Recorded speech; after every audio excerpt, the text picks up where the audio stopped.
Sí, pero es que como todavía yo no abrí, recién ahora. ¿Quiénes, quiénes, quiénes son? Pero sin embargo no tengo. iPad de Cristina Berwin, dice. Buenas tardes. Buenas tardes. Buenas tardes. Hola, ¿qué tal? ¿Cómo estás, Cristian? Bien, gracias. Ya está, Begoña. Ya está. ¿Quién es Pilar Lejarreta? Hola. No, la jarra brilla aquí y el vaso aquí, querido. Hola, No Cristina. entrando. Hola. ¿Qué tal? Bien. En este momento no me ha pedido nada.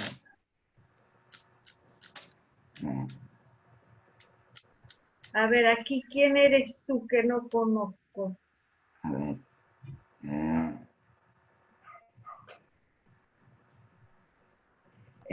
Sí, llámala, Begoña. Llámala.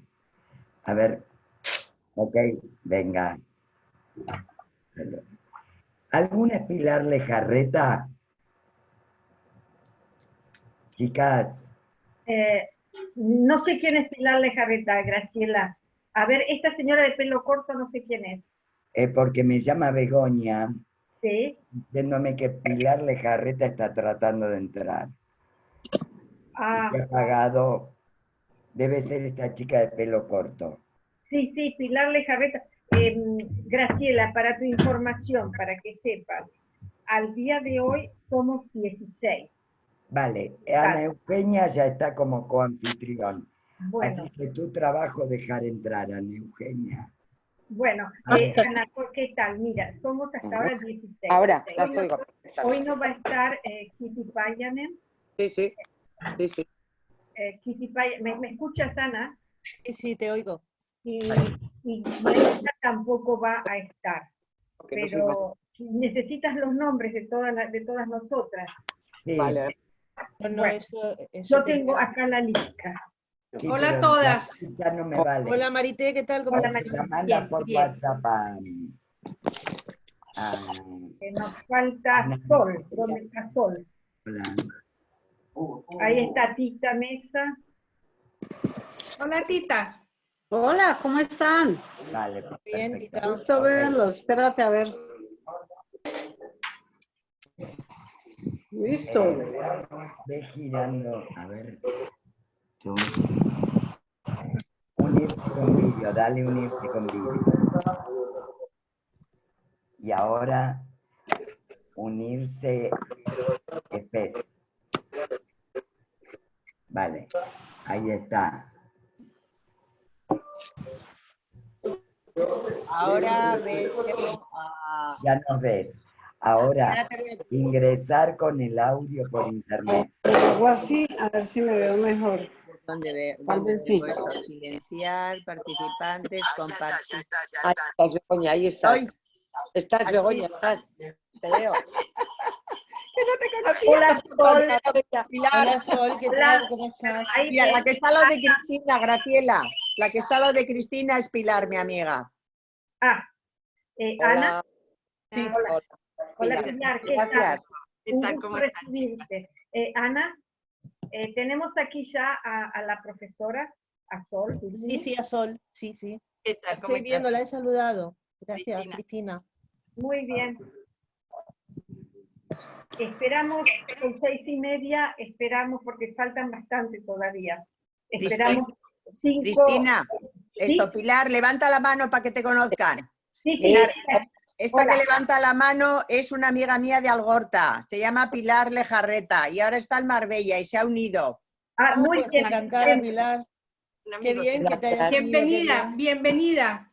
Gracias. Qué bien. Nos vemos pronto. Y creía que había otra amiga de aquí de Algorta, pero veo que no está, no sé si es que no ha podido o no sé qué le ha pasado. ¿Cómo No me se ha dado llama tiempo. tu amiga? Esperanza. Esperanza, sí. Ah, sí, está apuntada para hoy. Artiñano. Esperanza Artiñano, sí. Esperanza Artiñano. Bueno, vamos a esperar qué les parece unos 5 o 10 minutos. Ana Eugenia, tú que es la que comienzas la reunión. Sí, sí, por favor, vamos a esperar un poco porque el primer día tenemos que aprender todas a abrir una reunión, no lo hacemos todos los días. No, no para Le nada. llamo a Esperanza a ver si tiene algún problema. Eso, si sabéis de alguna que falte, llamarla para ver qué están haciendo con su vida. ¿Vale? Eloísa, oye, me acaba de mandar Eloísa. Sí. Eloísa, ¿tienes el enlace para el Zoom de hoy? Le Es digo, que estoy le voy a decir, pidiendo estoy dentro. el enlace Estoy dentro. para Eloísa. Para Eloísa. Yo se lo mando porque yo tuve el mismo problema. A mí se me perdió el enlace y yo estaba llamando a Pues Cristina, pero ya lo mándaselo. encontré. Yo se lo mando a Eloísa. Yo se lo Venga, mando a Eloísa. mándaselo.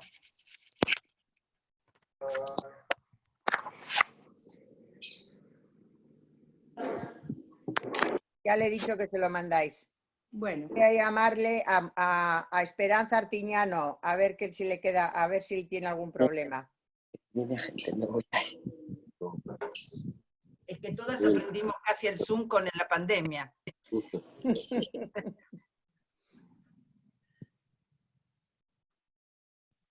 Esperemos que no nos tire a nadie el wifi. Cuando No, estemos mujer, ya verás que no. No. Nada, hoy tenemos a la Virgen del Nosotras, Carmen. Graciela y yo, casi todos los días tenemos una reunión por Zoom. Por Zoom, vale. Sí, llevamos además toda la pandemia haciendo reuniones por Zoom. Sí. Y bueno, de hecho ella me enseñó a mí, creo que la primera o la segunda que ¿Te has enseñó. podido conectar? Estamos esperando, ¿eh? Y no se nos ha caído nada, ¿verdad, He Graciela? tenido alguna No. otra aplicación que me ha tirado continuamente en la pandemia. Por eso lo digo. A ver si... No, nosotros no hemos tenido ningún No, problema. esta yo creo que funciona muy bien. Sí. Tengo la Sí, sensación. Yo he utilizado varias plata- plataformas y la que mejor nos ha funcionado Es esta. ha sido esta. Sí, el audio se oye mejor, todo es más fácil, más ágil. Sí, es muy Sí. ágil, la verdad que sí, Sí. sí. Igual es por el volumen de gente que se une al grupo, por eso está funcionando. Sí, por la posibilidad de que ser premium y que, claro, quieras que no, estamos aquí porque nuestra amiga Graciela nos ha pagado la cuota de premium. Y entonces, pues, por Claro, ejemplo, es podemos estar así. más de 40 Claro, minutos, claro. que son las... Es así. como dicen en Sevilla, las tiesas solo 40 minutos. Nosotros Hemos pagado cuánto. indefinido, Lo que sea, lo que sea. Vale, indefinido. vale. La que es gratuita es la Jitsimit, Ya vengo. creo, o algo así. Jitsimit Pero es hemos tenido muchas reuniones. Muchas. Y hemos Y de aprendido 2 mucho. horas y 3 horas. Sí. Y hemos aprendido muchísimo. Y además con las mujeres para el diálogo y la educación también he hecho muchas. Y realmente es como estar en contacto con la gente en un momento, como seguir, ¿no? Como si siguiera todo. Yo tengo menos sentido dramático de lo que está ocurriendo, creo que por eso. Hasta luego. Que no te, que esto del La pinchar- pandemia ha sido importante, desde luego.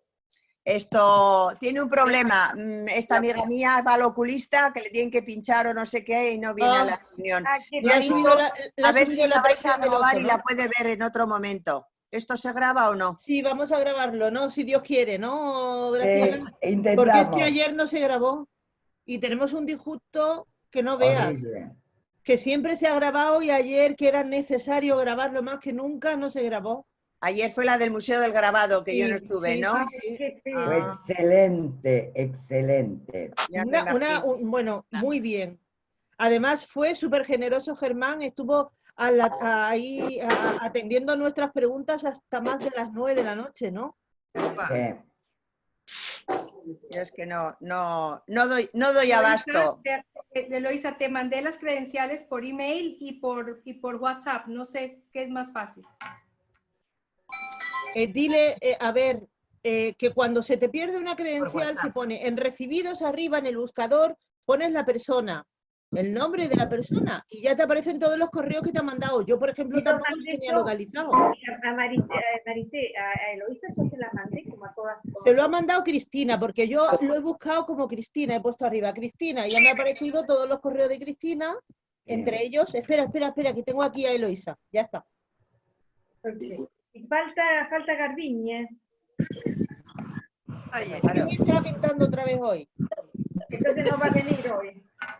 ¿Cómo estás? Ceño. Sol, ¿cómo estás? Tenemos a Rosa Bien, Ceño también. qué gusto verte, Eloisa. Muy bien, igualmente, Sol. Hola, Eloisa. Entonces solamente faltaría Hola, ¿qué Garbiñe. tal? Muy bien, estupendamente. No, me Celebrando parece el que falta Carmen. alguien más. Sí, Eloisa está ahí ya, sí. Sí, Sí. sí, sí, ya Eloisa es estoy. esa. Es que no me había llegado. Ah, Veo que hace calor porque estáis todas muy sueltas.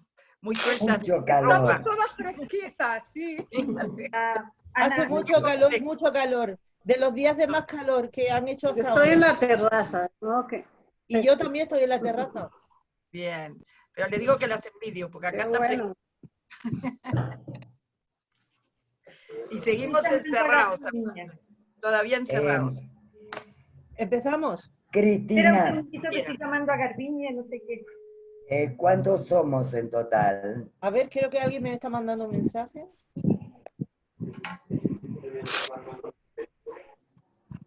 Eloisa, no, pero Garbiñe, Eloisa. ¿te vas a unir o no? Ahora veo yo el mensaje de Eloisa. El taller, Garbiñe, espera un segundito que pongo espera que está con audio. ¿Ha perdido la credencial? Chicas, guardarla porque todas las reuniones serán con la misma credencial Efectivamente. para facilitar el acceso. O sea que no podemos borrar el correo de Cristina. Dime, Cristina. Garbiñe no puede unirse, así que en realidad ya estamos todas y, Vale. y entonces Muy bien. podemos Empezamos. empezar y podemos empezar. Bueno, pues bienvenida a todas. Estoy muy contenta de la cantidad de personas que se han inscrito en este taller, teniendo en cuenta de que, bueno, pues es un taller por Zoom, que es como mejor podemos estar dadas las circunstancias de la pandemia.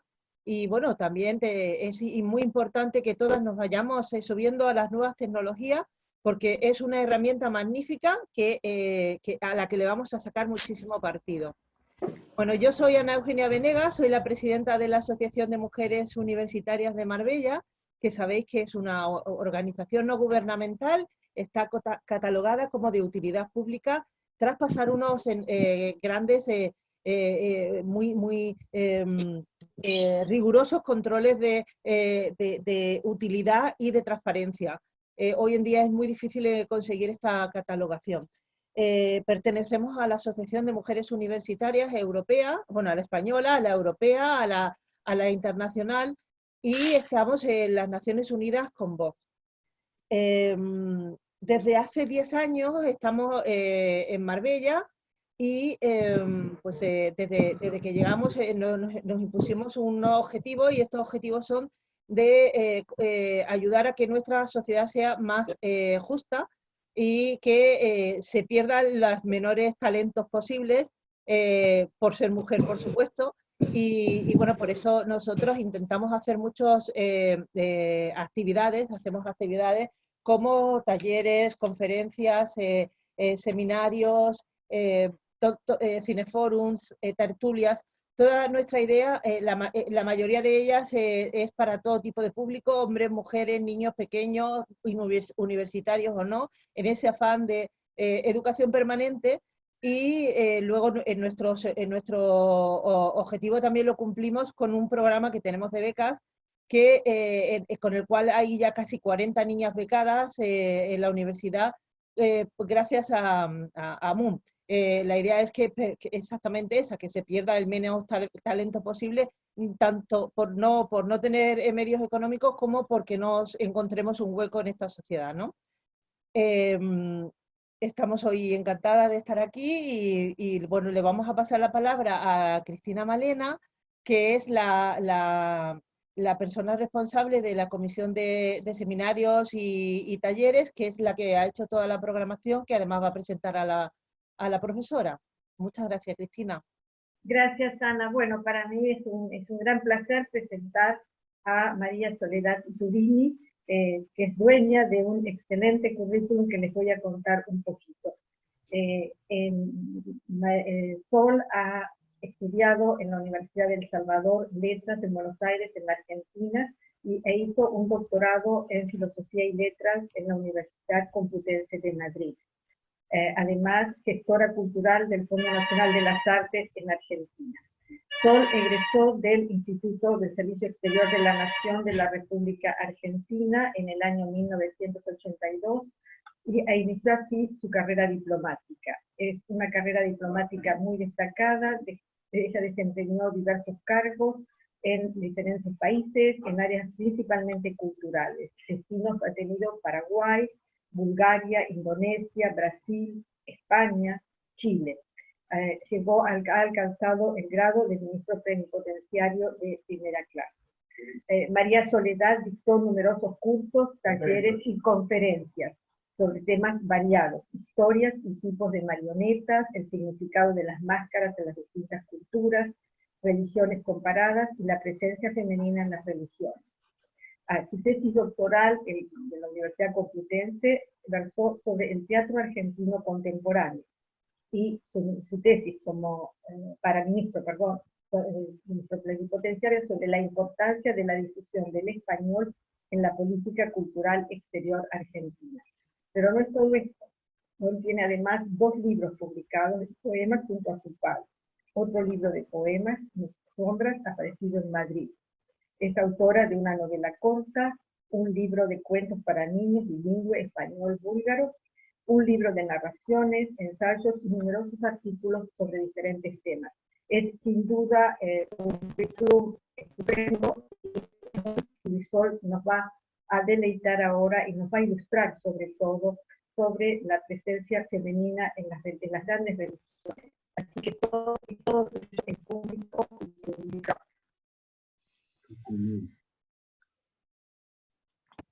Un inciso, por favor. ¿Me oís? Por favor, que todo el mundo que no esté hablando apague el micrófono.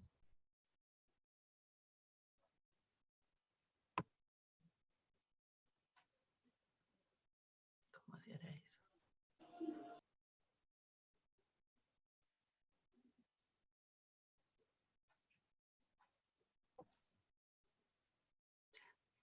No sé si sabéis hacerlo. Está arriba a la derecha, pone silenciar, ¿vale? Pues donde pone silenciar, le dais a silenciar y así no se oye el poquito ruido que podáis hacer con las manos y todo eso, ¿vale? Ana Eugenia, yo he silenciado a todos, salvo a Cristina, a ti y al ponente, y a la ponente. Vale. Ah, perfecto. Yo tampoco sabía cómo se ponía a silenciar, así que lo aprendí. Bueno, muchas gracias, Ana Eugenia, y muchas gracias, Cristina. Sabes que el currículum se hace nada más porque uno tiene muchos años. No, el único valor es que uno suma años y cosas que hace nomás. Bueno, es un tema muy lindo, que en realidad me gustó siempre, y cuando me dijeron de hacerlo, pues me dio mucho gusto, porque hacía mucho tiempo que no trataba esos temas, y creo que es un tema importante.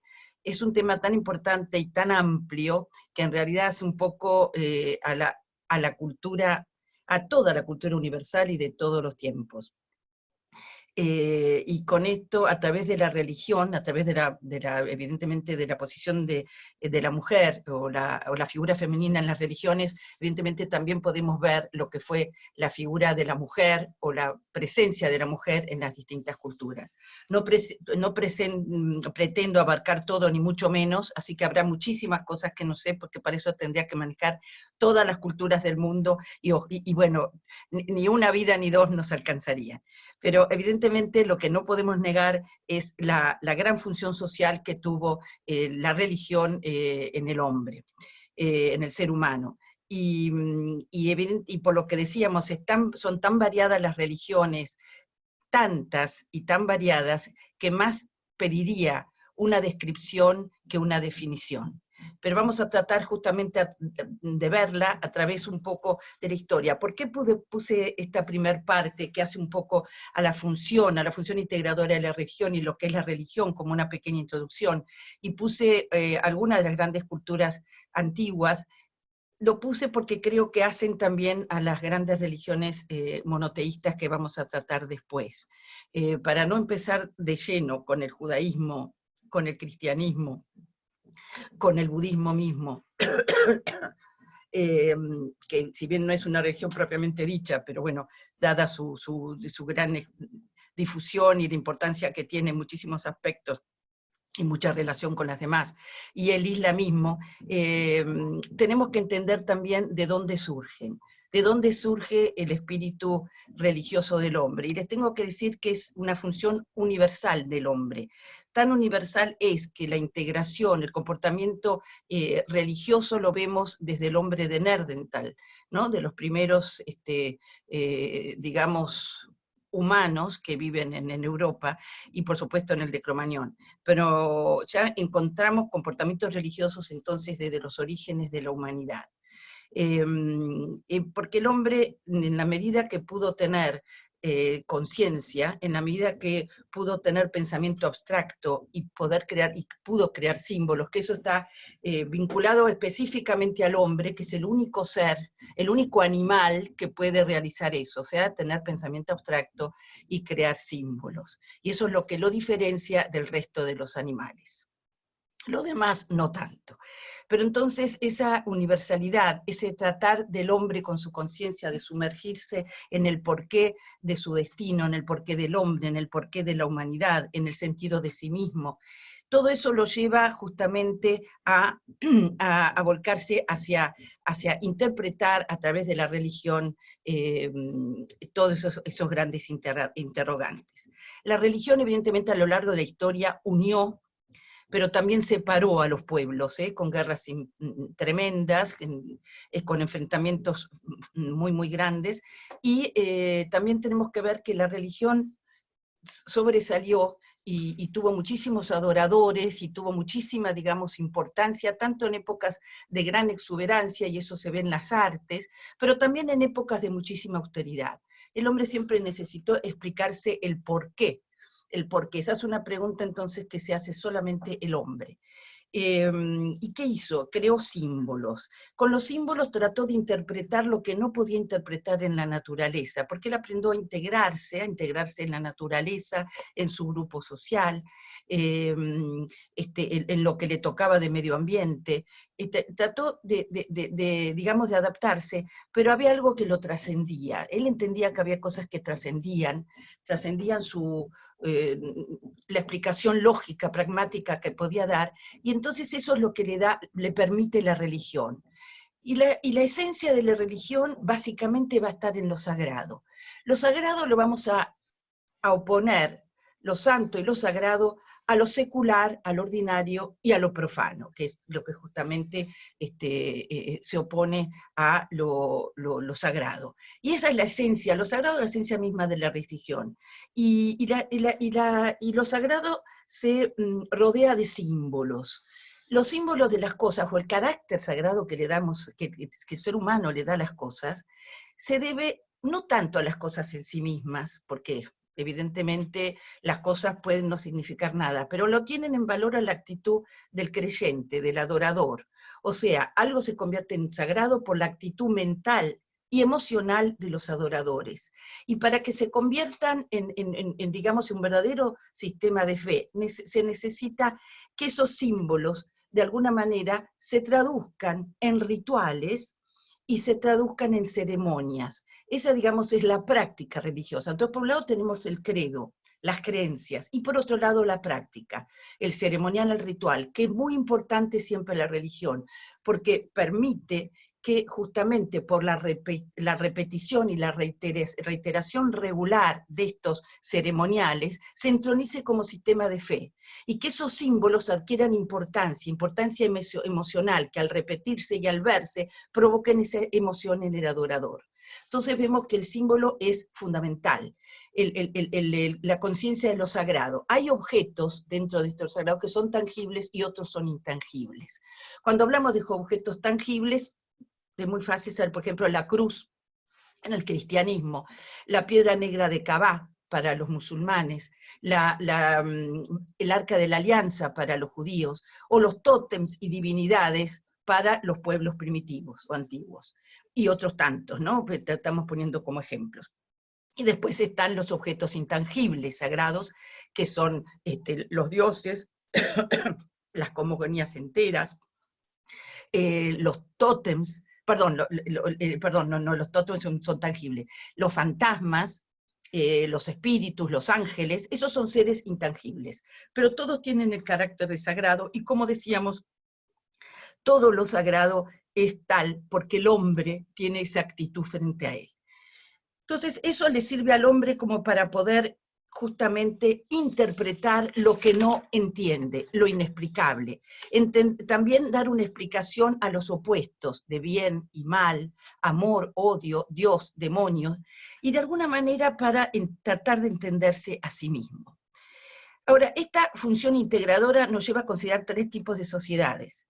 Las sociedades primitivas y sus valores sagrados. Las sociedades primitivas son del hombre todavía, digamos, nómade, de los grupos sociales nómades, que no hay división jerárquica ni de clases, que no hay instituciones gubernamentales separadas de las religiosas, sino que todo forma un todo, y entonces son poblaciones chicas, no tienen desarrollo tecnológico, ni tampoco tienen escritura. Entre estas sociedades entra siempre la religión siempre entra y está, toda su vida, toda la vida del ser humano está impregnada de los valores religiosos.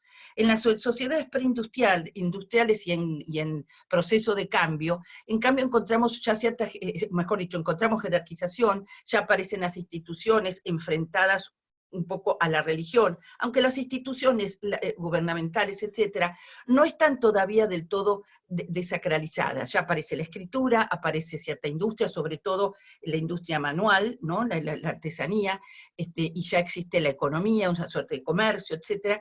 Y digo, ¿por qué no están separadas? No están del todo separadas porque hay una suerte de rivalidad entre las instituciones gubernamentales y las religiosas. Luchan, pero en el fondo una se necesita a la otra, y con eso también se adquiere más poder. Por eso vemos, por ejemplo, los sacerdotes reales o los emperadores divinos, como en Roma, todavía vemos que hay como, el poder ese divino le da como mayor poder.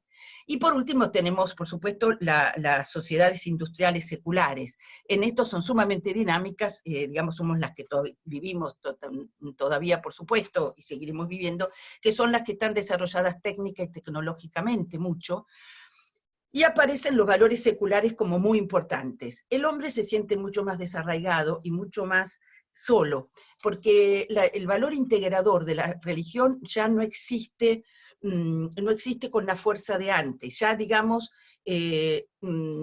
pierde porque encontramos un mundo secular muy desarrollado y por otro al mundo religioso. Entonces se suele circunscribir la religión a determinados lugares y momentos. Por ejemplo, pongamos la misa para los católicos el domingo, o el sábado para los judíos, en fin. Entonces todo eso hace que evidentemente el hombre busque 4 maneras de integrarse: o acepta los valores religiosos en su totalidad, o hace una especie de departamentalización, hasta aquí lo secular, ahí lo religioso, que eso tiende a desmoronarse por esa dicotomía. Por otro lado, otros buscan, digamos, la explicación solo en los valores seculares, y con eso, por supuesto, también tiende a desmoronarse porque no tiene una explicación última y una explicación a todo a través de la tecnología y la ciencia. Y por último, están aquellos que analizan los valores últimos de la religión y los reinterpretan a través de a la luz de la nueva ciencia y la nueva filosofía. Y entonces buscan una cuarta explicación que les permite la integración.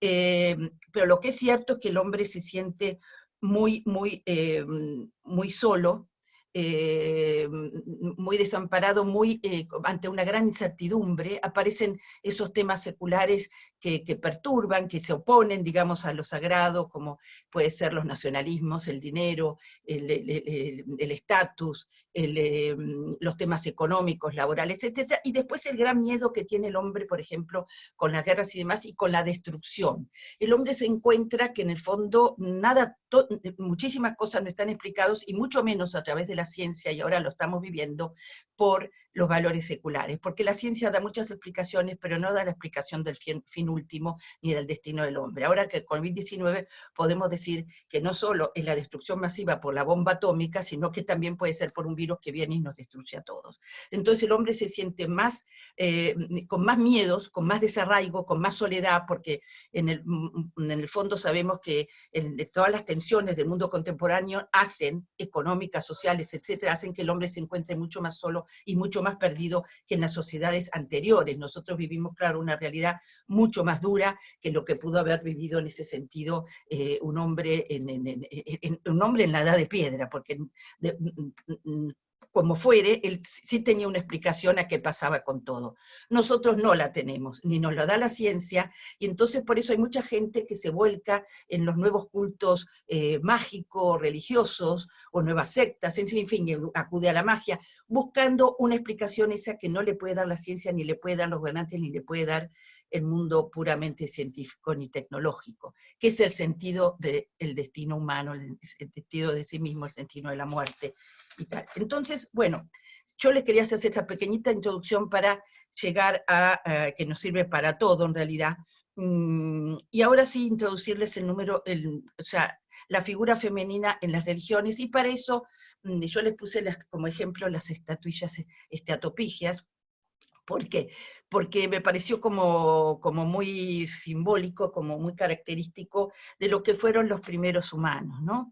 Y en esto hablamos ya del hombre de Cro-Magnon y del Paleolítico superior, ¿no? Entonces, en esta época, esto lo tenemos que ubicar entre alrededor, cuando llega se supone, el Homo sapiens, el Cro-Magnon a Europa, que estaba poblado por distintos humanos, entre ellos el Neandertal, quizás el que fue más conocido de todos, bueno, llega el Cro-Magnon, se supone que de África. En esa época, ya desde los inicios, encontramos increíblemente ya ciertas, maravillas, como son las cuevas, las famosas cuevas, o sea, los frescos en las cuevas, como en España una maravilla, que son las cuevas de Altamira, que se calcula que son alrededor de 36.000 años antes de Cristo. Pensemos que estamos hablando casi de los inicios de la cultura europea, de la civilización europea, más quiero. O las cuevas de Lascaux, ¿no? Entonces, eso, y después encontramos, eso se da mucho en el noreste de Francia y en el norte de España, sobre todo en la cordillera Cantábrica. Pero también lo que se encuentra son estas estatuillas, que decía las estatopigias, que es una maravilla, que fueron llamadas Venus.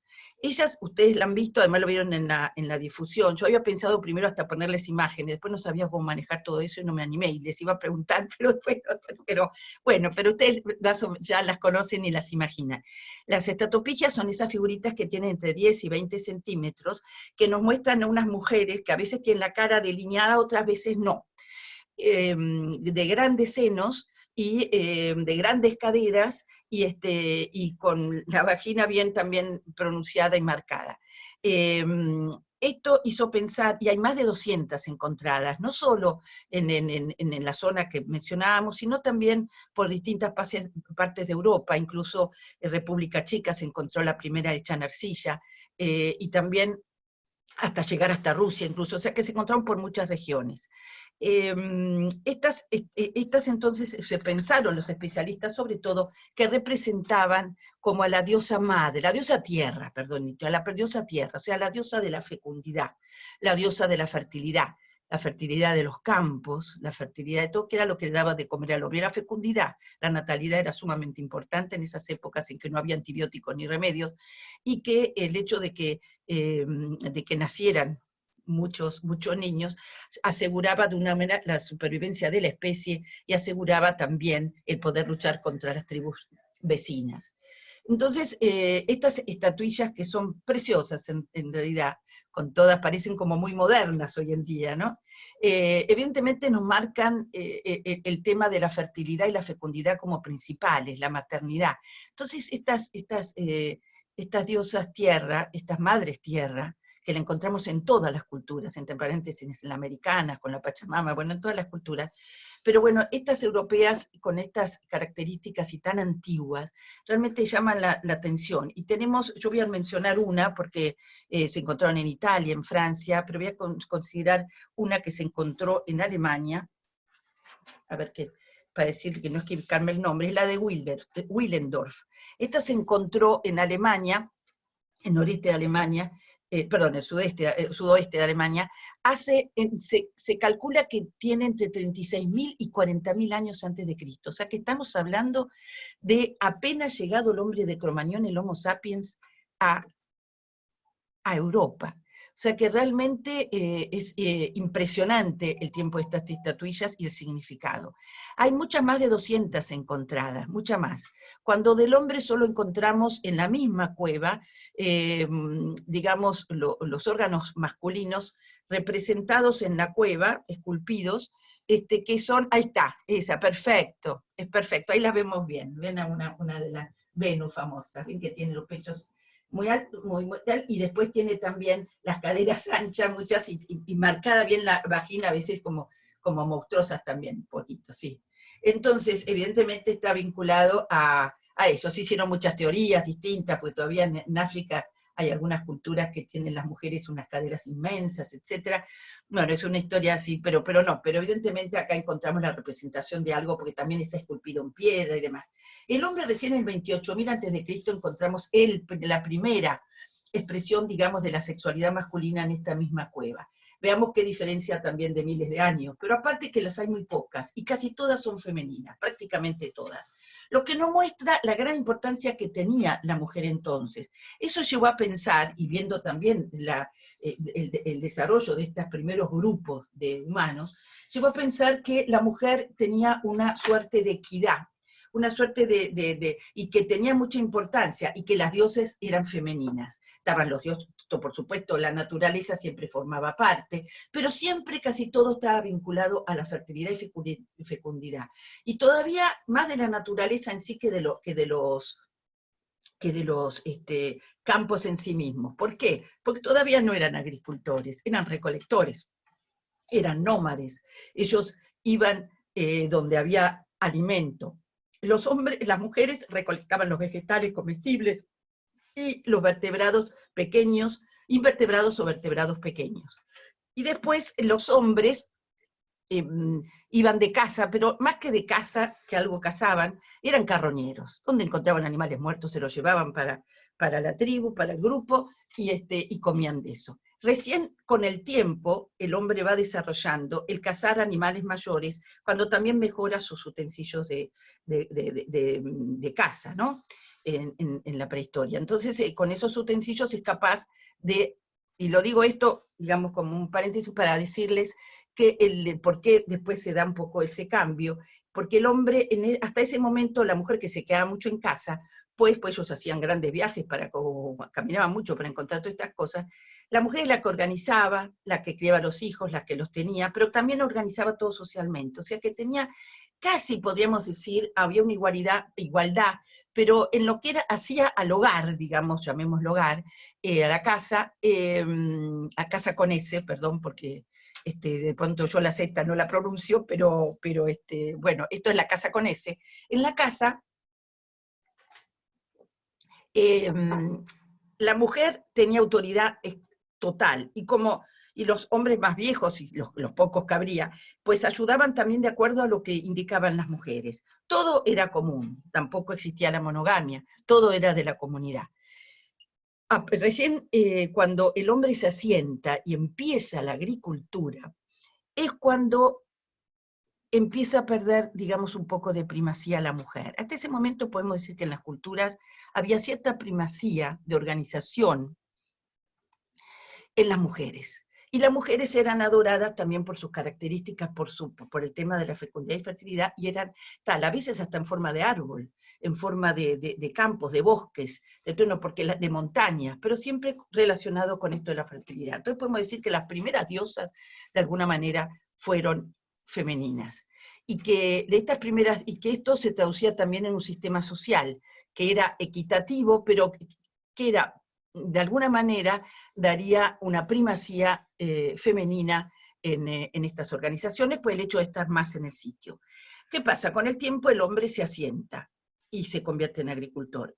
Y empieza la caza en serio, la caza además de grandes animales como el mamut, por decir tal. Entonces, esto también hace que al comer carne les da más fuerza, desarrollan los músculos, pues tenían que transportar grandes herramientas y tenían que transportar también estas grandes presas.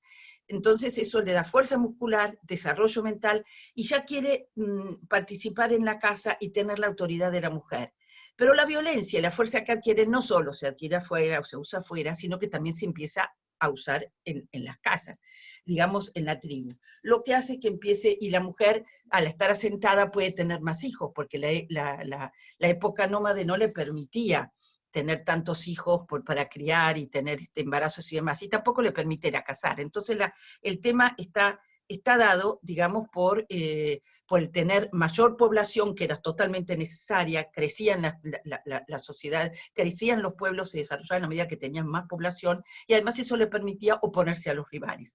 Por lo cual la fecundidad y tal está volcado, la fertilidad está volcado en la mujer, pero para que sean madres, y que se dediquen a la casa, al hogar y a los hijos, a la crianza de hijos, cuanto más mejor. Y el hombre es entonces el que va detectando poco a poco mayor poder, impone también a través de la fuerza física que ha adquirido y por el tema de que consigue, digamos, la comida más importante, que es la carne.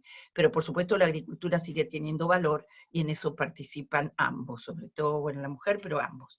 Pero bueno, ahí vemos cómo se da históricamente se va dando una división, o sea, que empieza por la figura femenina y después se va trasladando. Ahora existen solo 6 sociedades que siguen siendo matriarcales, aunque matriarcal es un término un poco ambiguo, más bien diríamos matrilineales, o sea, que heredan por la mujer tiene el poder no siempre político, porque es muy gracioso, en esas sociedades a veces el poder político se lo dejan a los hombres, por ejemplo la de Sumatra se lo dejan a los hombres porque piensan que la política es solo una distracción, es muy gracioso. Entonces ellas se dedican a la economía, se dedican a la educación, se dedican a organizar todo, y la política lo dejan a los hombres que hablen todo lo que quieran, porque eso no hacía nada, no estaba mal la idea, y la verdad que es una idea muy precisa. Entonces, pero realmente son 6 sociedades y eso lo utilizan, digamos, a veces para decir que lo matrilineal o el matriarcado, entre comillas, no se podía desarrollar, cosa que, bueno, es por supuesto totalmente discutible, porque dice que son todas sociedades no desarrolladas las que se mantienen hoy en día, y que además empezaron a ser patriarcales en la medida que las sociedades se fueron desarrollando. Bueno, eso por supuesto lleva a otro tipo de discusión que no es la que vamos a tener, porque lo que queremos, por supuesto la podemos tener, pero me refiero que una cosa igual no condiciría a la otra, pero evidentemente sabemos que por la fuerza también se pueden hacer muchas cosas, y que bueno, que de hecho sí, el tema de que se dan estas sociedades cada vez más patriarcales deviene de cuando las sociedades se asientan y son más agrícolas. Y aparece el tema de la fuerza, que se da por esto de la cacería que decíamos, y por la carne, que también ayuda a que el ser humano, mejor dicho, desarrolle mucho más su intelecto.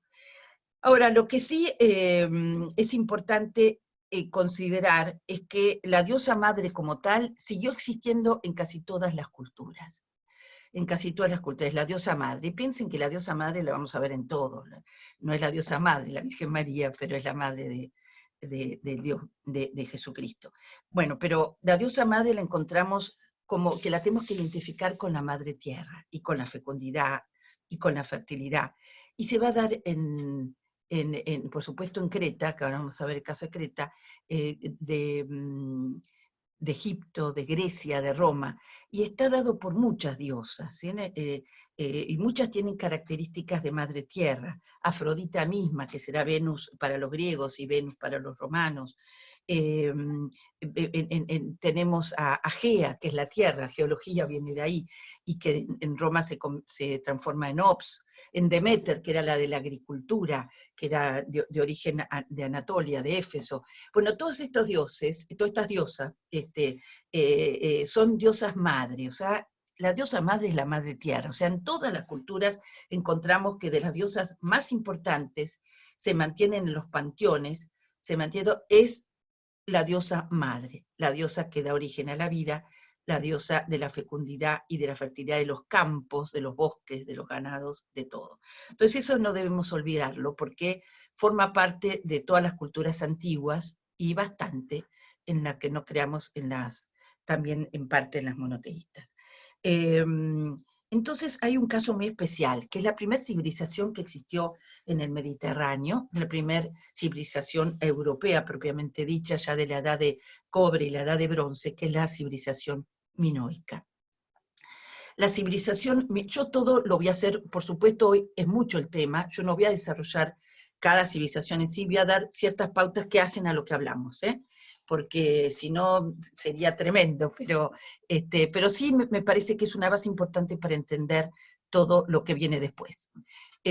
Porque aparte somos herederos de esas culturas y las religiones también son herederas, no vienen de la nada, vienen de un origen, si queremos, también pagano, porque también se toma, porque Zeus, sabemos que Zeus, por ejemplo, es Dios, incluso la palabra me refiero, pero entonces es el Dios creador, Zeus va a ser el Dios creador. Pero estamos hablando de Creta, en Creta, sin embargo, que se llama una primitiva alta, ¿por qué? Porque si bien se da tan antiguamente, es una civilización tan importante, la primera que se da realmente en la civilización europea, occidental, que vale digamos que importa, digamos, por el grado de progreso, de desarrollo que tiene, pero que tiene como diosa principal, la madre de todos los dioses es femenina. Está representada como una mujer, y es la diosa de las serpientes. Proviene de muchas diosas anteriores. También tuvieron las estatuillas, como todos. Tuvieron las estatuillas, después siempre estaba el culto de la fertilidad y la fecundidad, y vinculado con los campos, con las montañas, con los bosques. Primero, los primeros adoraban en cuevas y demás, pero después, ya cuando se va desarrollando esta civilización, cuyos primeros habitantes vienen de Anatolia, de Asia Menor, como todos, entonces, que es la actual Turquía, todas estas... Entonces todo esto igual deriva en la gran figura que es la diosa de las serpientes en Grecia. O sea que los principales cultos, en Creta, los principales cultos van dirigidos y se refieren a esta diosa, que ustedes tienen una imagen, a lo mejor Ana Eugenia la ves, que tiene los pechos descubiertos y todos como si fuera un corsé abajo, y todos volados, todos volados. Esa además era la moda en ese entonces de Creta. Entonces hay tres épocas importantes en Creta, que es la Creta antigua, la Creta media, o sea, la cultura minoica media, y después la cultura minoica tardía, donde realmente se da el apogeo de la cultura cretense, va a ser hacia el año 1600, hacia el año 1600 antes de Cristo, estoy hablando, antes de Cristo. Empezamos por el 3000, 3600, y a 1600. Ahí después la vamos a ubicar hasta el 1200 más importante, que ya desaparece prácticamente la cultura minoica. Pero en el 1600, cuando se hacen además los primeros palacios, y aparece ya la escritura del tipo lineal A, que era silábica, se cree que la tomaron de los fenicios, y después ya aparece la escritura lineal B, ya en el tercer periodo. Pero acá lo que importa es este desarrollo impresionante de Creta, que se convierte en el principal, quizás, imperio, o mejor que imperio, o cultura marina. Eran comerciantes, era una isla, no tenían murallas, y existían ciudades. Un poco Grecia hereda eso, el tema de las ciudades. Todas estaban gobernadas por un rey, que lo llamaban, no se sabe si es legendario el nombre, o o sea que se lo tuvo dedicado un solo rey, pero en realidad lo que más se cree es que Minos todos los reyes fueran llamados Minos. Minos era hijo de Zeus porque fue cuando raptó a Europa, después tuvo 3 hijos, entre ellos Minos. Y Minos se cree que eran sociedades teocráticas, ¿no? en que justamente estaba mezclado el poder político con el religioso, y de un gran desarrollo en la cerámica, que es mejor incluso que la egipcia, tenía mucha vinculación y mucho comercio con Egipto, también lo tuvieron con Anatolia, también lo tuvieron con Micenas, con la cultura micénica, son todas prehelénicas todas estas culturas, ¿no? Y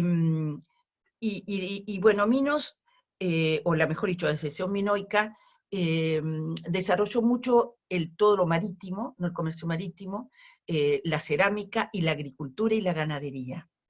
Tenían palacios espléndidos, que en la primera época lo tienen, después se destruyen por un terremoto, por un gran terremoto, si queréis, después se hacen otros grandes palacios, como el de Cnosos, Saga Criada, Festos. El más importante de Cnosos, se cree que el rey de Cnosos dominaba sobre todos los otros reyes. Y le recomiendo ir a Creta, porque la verdad que es fantástico. Bueno, los palacios tenían propíleos adelante, como el de los griegos, usaban colores, tenían rituales muy complicados, tenían además sistemas hidráulicos, baños, casi como los que tenemos ahora, con una especie de cañería, como tuvieron los romanos después, etc. Y bueno, y esta cultura que tenía a esta reina, vale mencionar aquí, primero, que la cabeza de la cosmogonía era una diosa. Eso no quiere decir que necesariamente responda al sistema social. A veces tenemos a la gran diosa y no tenemos en el sistema social después, no sé si patriarcal diría propiamente dicho, pero a lo que va a derivar eso, pero digamos que el rey va a ser un rey. En este caso, Minos es varón, y sin embargo la diosa es que viene de antiguo, evidentemente mantienen esa tradición todavía, y también es muy emblemático el tema de las sacerdotisas. Eran preferidas las sacerdotisas mujeres, y se las nombra también, y en cambio, y se las dibuja, porque ellos desarrollaron mucho las pinturas, en los palacios estaban todas pinturas, parecen pinturas actuales, la de todos los delfines, los príncipes, en fin, el príncipe de los lirios, hay una famosa que se llama, así lo llaman, pero bueno, estaban todos, vemos un poco las costumbres de ellos a través de estas magníficas pinturas que todavía aparecen en sus palacios, sobre todo en el de Cnosos. Y además empezaron a utilizar los colores, muchos colores, con preferencia de algunos, y muestran todos los animales que eran de su época, y mucho referido al mar, porque era una cultura marítima. Al ser insular, ¿no? al ser justamente una isla. Y digo esto porque las sacerdotisas tenían muchísima más importancia, eran las elegidas, y vemos que entonces no solo hacen al culto, sino también a la práctica y al ritual. Se usaban sacerdotisas. Evidentemente la mujer estaba en una importante posición en Creta. No se sabe a ciencia cierta todo, pero todo indicaría por las pinturas y las obras que se encontraron que la mujer tenía una participación inmensa y en lo que era religioso mayor que el hombre. Los principales juegos, que van a ser los que den origen a las Olimpiadas, y vamos a ver que en cierta medida también a las corridas de toros, porque los principales fueron el pugilato, el boxeo, y el otro fue la tauromaquia. En la tauromaquia era el toro también estaba vinculado a la diosa, porque era la fuerza vital, y la fuerza vital también se la vinculaba a la mujer de alguna manera, pero no como macho varón, sino como fuerza vital, como la gran fuerza. Ahora, algunos dicen que estaba vinculado al dios Apis de Egipto, pero bueno, hay distintas teorías. En lo que hace a la tauromaquia, soltaban un toro, los toros los soltaban, pero primero los provocaban, igual que en la corrida de toros. Primero los provocaban para que salieran más bravos. Y después hacían como acrobacias, muy difíciles acrobacias, sobre el toro. Esto lo hacían casi siempre sacerdotisas mujeres. Y esto, bueno, se mantuvo, tanto se mantuvo que vieron que en España después apareció en las corridas de toros. Pero entonces vemos que estos juegos van a ser los que den origen en las ceremonias, en los rituales. Las rituales ceremonias se hacían con libaciones de vino, de miel, de leche, etc. Y también con sacrificios de animales, de corderos, de toros, en fin. Todas las civilizaciones, todas, vamos a ver, tienen en su origen esto, porque vamos a ver el judaísmo, recuerden el cordero pascual y todo, no dejan de ser sacrificios de animales.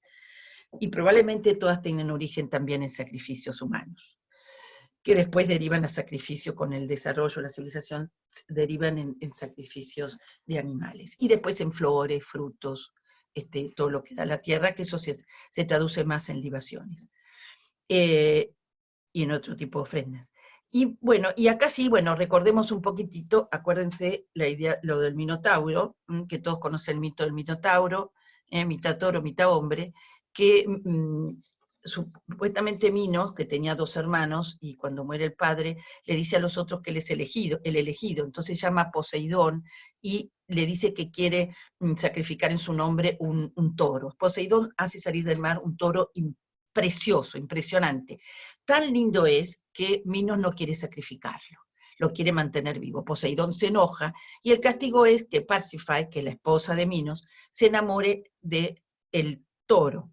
De esa relación va a salir el famoso Minotauro, cabeza de hombre y cuerpo de mujer, cabeza de toro y cuerpo de hombre, y entonces tal la vergüenza y tal el tema que él hace hacer al famoso arquitecto Dédalo el laberinto. Recuerden que esto del laberinto está vinculado mitológicamente a cómo eran los palacios cretenses, que eran laberínticos.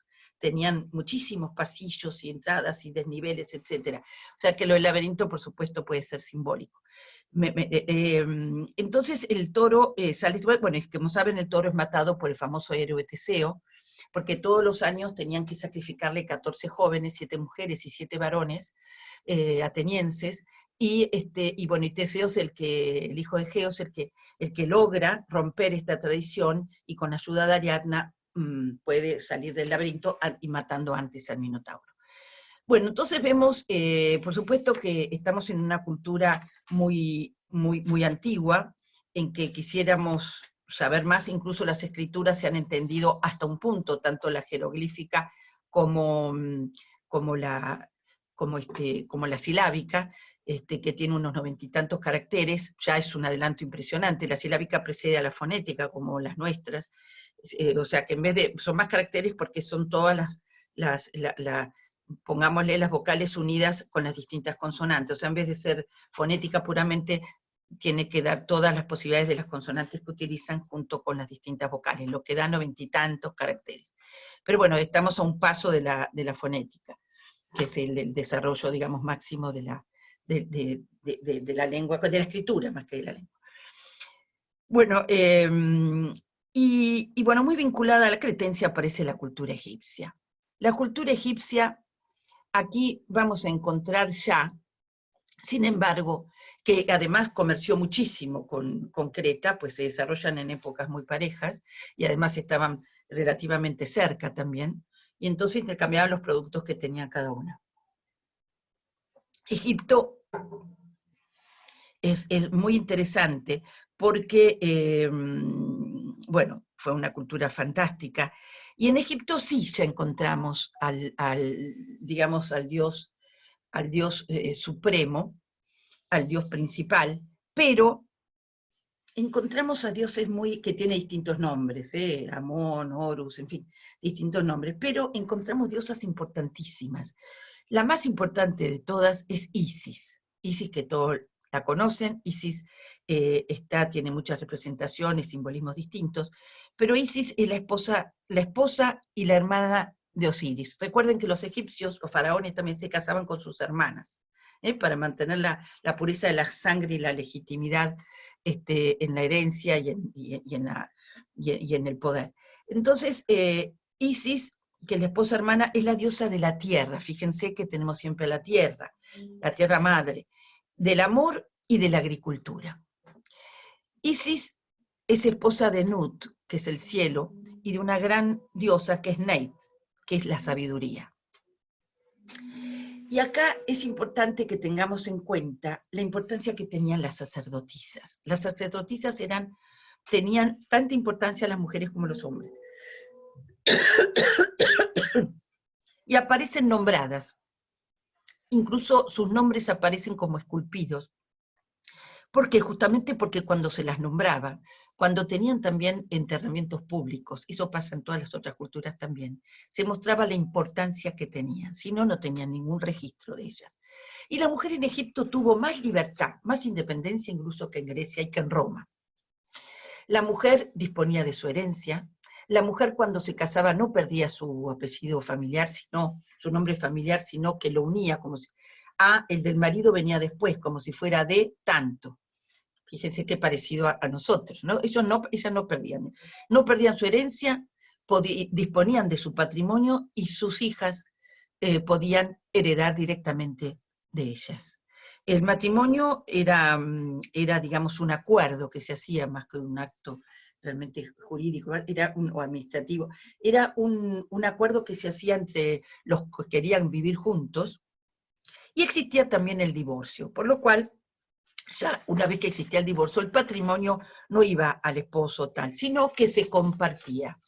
Iba en todo caso de partes iguales y de acuerdo a lo que hubiera aportado cada uno. Pero la mujer no solo estaba en su casa, que por supuesto sí lo estaba, sino que también era compañera de su esposo. Compañera y también era muy consultada. Era como consejera, incluso en asuntos políticos. Y también tenía otras actividades productivas.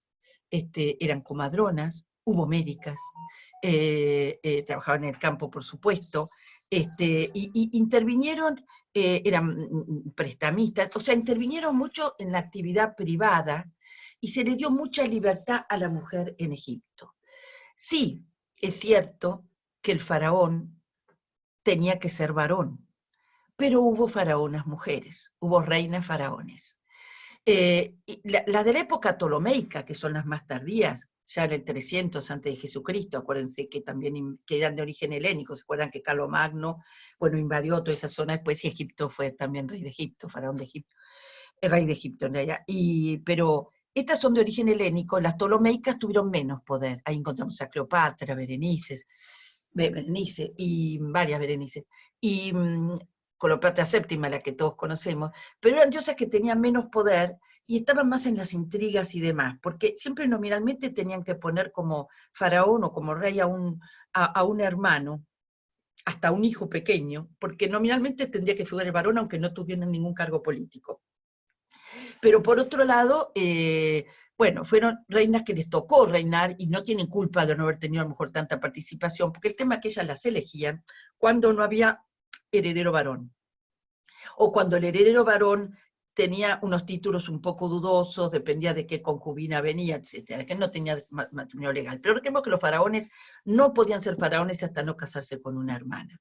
Eso es lo que le daba la seguridad y protección a Egipto entero. O sea que siempre es menos independencia. Pero las faraonas anteriores, de las que no se sabe tanto, pero se considera como 5 bastante importantes, pero de las que se sabe solamente de 3, y sobre todo de una.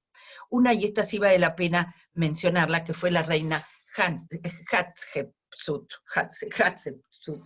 que está en el Valle de las Reinas enterrada.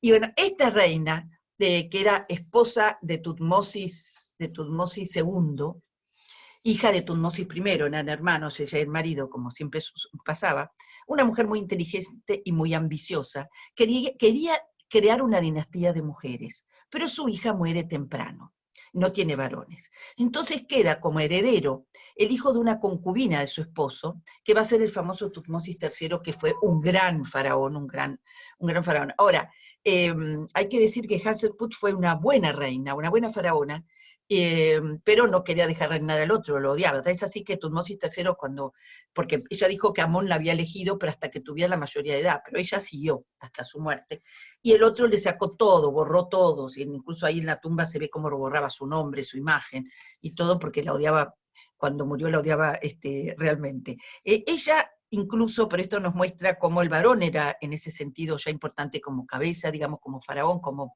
cabeza político-religiosa. el varón, ella se puso barba postiza, o sea, tenía todos los atributos del faraón varón, utilizaba. De alguna manera, siendo varón, le parecía que se imponía más. Ahí está, genial. Ahí está, ahí la ven con los atributos de varón. Totalmente, la barba postiza, todo, ven cómo está vestida, totalmente. Ella, entonces, tomando los atributos, fue una gran reina y organizó muy bien el imperio y realmente también muy ordenado y fue estupenda, una mujer inteligente. Y el hijastro, que después reina y que la odia, fue, creo, lo llamaban el Carlomagno de Egipto, fue llamado por la verdad, por todo lo que conquistó y por lo bien que organizó todo, fue un gran faraón. Después hay algunas que se suponen que fueron probables reinas en secreto. Una es Nefertiti, la famosa Nefertiti. Nefertiti, que estaba casada con Akenatón, y esto es importante, se lo menciono no solo por el poder que tuvo Nefertiti, que después cuando muere va a ser heredada por su yerno, Tutankamón, que todos lo conocen, pero porque ella estaba casada con Amenofis IV, hija de Amenofis III, hijo de Amenofis III. Amenofis IV fue el que después fue llamado Akenatón. ¿Y esto por qué es importantísimo? Porque muchos dicen que era un visionario, un místico. Él creó en ese entonces el monoteísmo. Increíblemente, él en esa religión, en esa civilización tan politeísta, con tantos dioses, él decide que existe un dios creador y principal, que es Atón, y él mismo se pone el nombre, él era Amenofis IV, de Akenatón, que quiere decir servidor de Atón, y que estaba representado por el disco solar. Y esto sí es interesante porque vemos antecedentes tan antiguos, estamos hablando del 1500 antes de Jesucristo, como en una civilización politeísta un emperador trata de imponer un monoteísmo. Realmente era como una especie de místico, y vivió un poco así, por eso necesitaba que lo ayudaran un poquitito, me parece, porque en las costas terrenales, y crea una nueva capital, que después se deshizo toda, en fin, pero es interesante como dato, como personaje y como momento histórico. Después tenemos a otras grandes, que si no fueron reinas, estuvieron al lado, como por ejemplo la reina Ti, la reina Ti, que ella está en la época ya de los Ramseses. Ella reinó a la par que su marido, y aparecen todas las esculturas, inscripciones en los templos y demás, lo que mostraba que la mujer podía tener muchísimo poder, y de hecho lo tuvo en Grecia. No está a la cabeza de los dioses, pero Isis es una diosa de una importancia impresionante. Y aparece siempre. También todas las ceremonias y demás de las más importantes eran dedicadas a Isis. Y bueno, y aquí entonces nos vamos a entroncar y comparar a la mujer que tenía también fueron escribas. Miren qué importante ser escriba, era conocer bien también los jeroglíficos y su escritura. Hubo mujeres escribas. Llegó a haber mujeres médicas, como también lo llegó a haber en Grecia, pero esto con más esfuerzo. Porque cuando llegamos a Grecia, y ya nos vamos a Grecia, porque tenemos un tiempo, entonces a Grecia nos vamos, y encontramos también que a la cabeza de los dioses va a estar el dios Zeus, va a ser el creador, el protector, el padre de los hombres, el padre de los dioses, y el protector de todo, y el rayo, el sol. Zeus va a estar casada con Hera, que va a ser la diosa que protege el matrimonio, la virtud, etcétera, porque Zeus la engañaba, que daba calambre, ¿no? Era el padre de muchísimos, como sabemos. Entonces, y se transformaron lo que fuere para poder, mejor dicho, para poder engatusar a lo que fue, pues se enamoraba de todo lo que aparecía por ahí. Y entonces tuvo hijos de aquí y de allá. Entonces, evidentemente, Hera, pobre, es una diosa muy celosa siempre, y siempre aparece tratando de defender las virtudes y de castigar un poco a su marido, o por lo menos de hacerle notar que lo mal de su comportamiento. ¿Por qué? Porque los dioses en Grecia no son como los egipcios. y tampoco como lo ve Roma. Los dioses en Grecia son como los humanos, tienen las mismas pasiones que los humanos, tienen las mismas virtudes y las mismas cualidades, están de igual a igual. Eso, por ejemplo, cuando uno lee la Ilíada, ya se da cuenta que los dioses tienen partidarios, prefieren un héroe y no otro, un hombre no otro, o sea, se enamoran, odian, son iguales, se vengan, son iguales que los hombres. Después están los semidioses y están los héroes, que están a medio camino, pero son los que hicieron grandes hazañas, como Hércules, por ejemplo. O Teseo, que no vamos, bueno, en fin, ellos son como héroes y son de alguna manera venerados justamente por las hazañas que hicieron. Pero, ¿qué pasa? Los dioses tienen muchísima relación, bueno,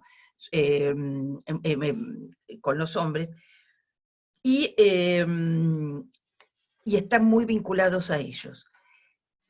Y siempre porque el hombre griego dependía mucho de las decisiones de las divinidades y trataba de torcerlas en su favor.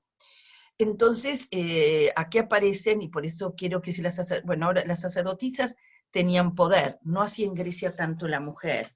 Las sacerdotisas en el campo religioso tenían mucho poder, y tenían también, no como en Roma, pero sí había sacerdotisas mujeres, sobre todo para ciertas diosas, como Palas Atenea, la diosa de la guerra, la diosa de la inteligencia, de las artes y las ciencias. Se recuerda que el Partenón está dedicado a Palas Atenea. Ese tipo de diosas tenían, o Venus, que era la diosa de Afrodita, Venus para los romanos, era la diosa del amor, de la belleza. El panteón era muy grande de los griegos y más de los romanos, porque ellos tomaban todos los dioses de otras culturas también, de las asiáticas. Todo para ellos aportaba. O sea que en el caso de los romanos tenía que estar aprobada la incorporación por el Senado. Pero incorporaban a todos. Por eso hay dioses de origen asiático, sobre todo Asia Menor, ¿no? O sea, de Anatolia. Y como ustedes que tienen en Madrid a la diosa que es de origen de Éfeso, de Asia Menor, que es Cibeles. Bueno, y Deméter. Entonces, pero en el caso de Palas Atenea, que era tan querida, pero recordemos que fue el nacimiento de Palas Atenea, nace directamente, es hija directamente de Zeus, sale de su cerebro. O sea, en última instancia, si nos fijamos, la diosa aparece del cerebro de Zeus. O sea, es una derivación del dios padre, del dios más importante. El origen de los dioses, sabemos que en esto es Gea y Cronos. Cronos es el tiempo. Saturno, para los romanos tienen obras fantásticas, ¿no? Una de Goya, que es Saturno comiendo a sus hijos. Cronos, por eso cronología, cronómetro, todo viene de tiempo, y Gea, que es la Tierra, tienen, mejor dicho, él se comía a todos sus hijos, porque el simbolismo es que el tiempo come a sus hijos, ¿no? Los mata. Al hombre, con el tiempo morimos todos.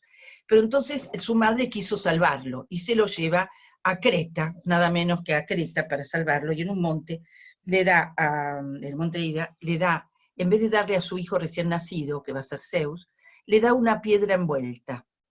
Con eso salva a Zeus, y después va a salvar a otros. Entre esos se van a salvar Poseidón, y se va a salvar también Hades, ¿no? El dios de los infiernos. O sea, cielo, tierra, infierno. Bueno, de ahí entonces surgen todos los grandes dioses, y Zeus tiene muchísimos, es padre de muchísimos de los dioses. Acá lo que... entonces vemos que a la cabeza ya está eso, pero en cuanto a la mujer en Grecia, como decíamos, y yo en esto la voy comparando un poquitito con Roma, para ver cómo eran ambos casos. La mujer en Grecia, había un contrato con el padre de la mujer y el esposo, el que iba a ser su esposo, y el contrato consistía en que pasaba, bueno, veían que era que el patrimonio, lo que le pasaba para el matrimonio, pero aparte pasaba a poder de su esposo. O sea, primero pertenecía al padre y después pertenecía al esposo, a la altura casi con esclavo. No iba casi a actividades sociales y culturales. Si bien se trató de que fuera y hubo mujeres que pelearon en ese sentido por tratar de tener participación en actividades culturales, y sociales, no lo lograron tanto. Y esta se la quería nombrar porque es muy interesante, que fue Ferenice. Ferenice desafió las reglas que eran tan rígidas para la existencia de las mujeres a los eventos culturales. O sea, hubo mujeres que reclamaban derechos, pero realmente podían ir muy poco, contrariamente a las romanas que iban a muchísimos, y tenían una vida social intensa, iban a muchos actos culturales.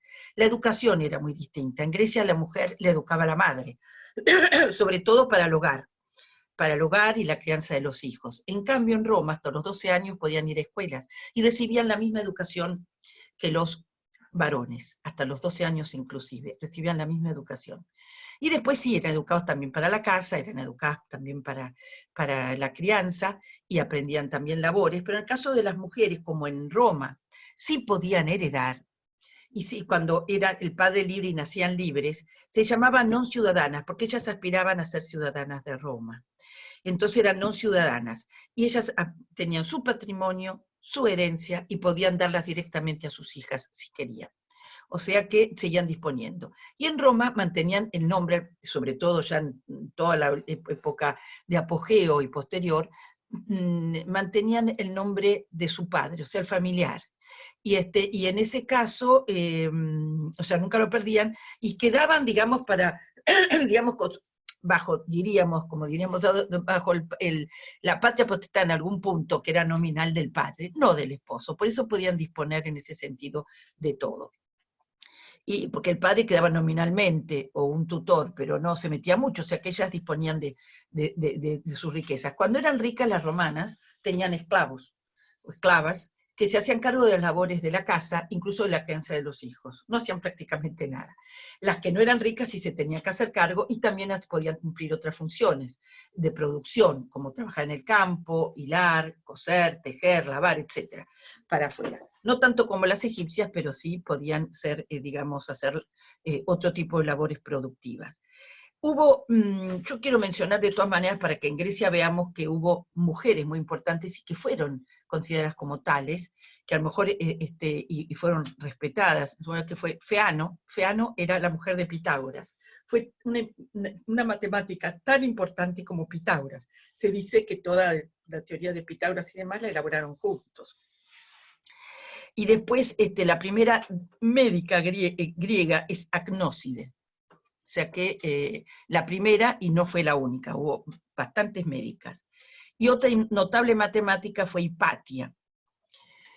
O sea, que vemos que a pesar de eso se aceptaba que si una mujer se imponía, pues era respetada. Bueno, todos conocemos el caso de la gran poetisa Safo, de Lesbos, que después estuvo en el año 600 a.C., estamos diciendo, que ella hizo después cuando fue expulsada de Lesbos, se fue por el dictador, el tirano que entonces existía, se fue a Siracusa, y en Siracusa formó la famosa escuela lésbica, que le decían, y bueno, el lesbianismo deriva un poco de ahí, porque se decía que ella se enamoraba un poco de sus discípulas. En realidad lo que les enseñaba era poesía y a declamar y demás.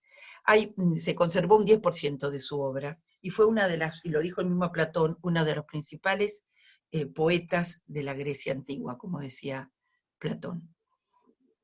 O sea que vemos que hay un reconocimiento de la mujer que se destaca. Y en Roma, ya me falta poquito para terminar, no se preocupen. Entonces, en Roma vemos, me gustaría mencionar a la Hortensia, y la miro acá por el, que fue una famosa oradora en el segundo triunvirato, que caracteriza. Faustilia, que fue una famosa prestamista. Ser prestamista no estaba mal visto en Roma, sino, bueno, era como los bancos de ahora, y entonces fue una de las más poderosas prestamistas que existía en Roma. Y a Cicerón, por nombrar cómo la mujer tenía también importancia y se la consultaba, a Cicerón incluso le tomaban el pelo porque decía que lo dominaba, y ya estamos hablando de Cicerón. Terencia, que era su esposa, y Tulia su hija. Él las escuchaba mucho en los consejos políticos, económicos, en todo. Y hasta le tomaban el pelo a Cicerón porque, como si dijeran pollerudo acá en Argentina, no sé cómo dirían ustedes, pero como que le hacía demasiado caso a su esposa y a su hija. Y después, de las republicanas tenemos que nombrar a Cornelia, que fue una madre de los Gracos y una gran e inteligente mujer. Hubo una mujer, Fulvia, que llegó a comandar ejércitos y se acuñaron monedas con su figura. La emperatriz Helena, que fue la que más ayudó a propagar el cristianismo. Y en la dinastía Julio-Claudia tenemos que nombrar a Livia Drusila, que fue la que, gracias a ella, se construyó, digamos, todo lo que eran los costumbres y las formas del imperio, ¿no? Entonces acá lo único que sí quiero no dejar de mencionar, para ver la importancia de la mujer en el culto en Roma, es hablar de las que ustedes conocen muy bien, que son las vestales. Las vestales, que eran, por supuesto, mujeres que tenían que ser vírgenes, eran elegidas entre los 6 y los 10 años entre las clases más poderosas, patricias, y tenían que ser hermosas. Durante 30 años tenían que ser vestales y vírgenes. Estaba castigado el no mantenerse virgen con la pena de muerte. Primero fue la lapidación y después fue mucho más tiempo el enterrarlas o meterlas en una habitación solo con una manta, luz y una cama, o algo pero sin agua ni alimentos hasta que muriesen. De hecho, hay muy pocas veces se aplicó, no se sabe de más de 20 veces en toda la historia del imperio. Pero bueno, tendrían miedo o lo que fuera, y alguna a lo mejor fue mal, a lo mejor le echaron la culpa que no tenía. Pero el tema es que las vestales entonces tenían una importancia inmensa y eran muy respetadas. Se dice que desde el origen de Roma, porque se dice que Rómulo y Remo eran hijos de una vestal, por luego esa vestal se salvó de milagro. Pero, y después por eso los crían la famosa loba. Entonces estas vestales y las fiestas, después del Júpiter, que es Zeus para los romanos, Capitolino, para que eran las fiestas más importantes de todas, y del Circo Máximo, se crea en función a los juegos que derivan de los griegos, pero acá los juegos eran muy importantes y fueron más sanguinarios que los griegos, en un punto no. Y después está pero las vestales eran sumamente respetadas y tenían todo tipo de prerrogativas, tanto en las actividades sociales como en las religiosas.